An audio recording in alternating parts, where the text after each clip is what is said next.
എന്നാ ചായ എന്നെ വിളിച്ചോ? ആഹാ, അമ്മച്ചീനെ ഇവിടുന്ന് കൊണ്ടുപോയിട്ട് ഓരോന്നൊക്കെ മയക്കിട്ട് സ്വത്തൊക്കെ എല്ലാരും എടുക്കാന്നങ്ങ് വിചാരിച്ചു. ഒന്നും അവിടെ തരുന്നില്ല. ആ, അതിന്റെ ആവശ്യമൊന്നുമില്ല.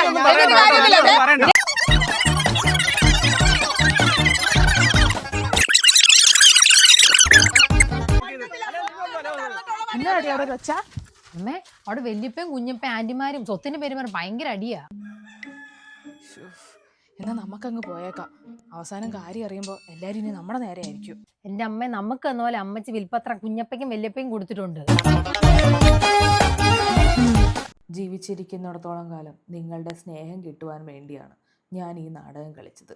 എന്റെ സ്വത്തുകളെല്ലാം മക്കൾ നോക്കാത്ത വൃദ്ധർക്ക് ഇഷ്ടദാനം നൽകി.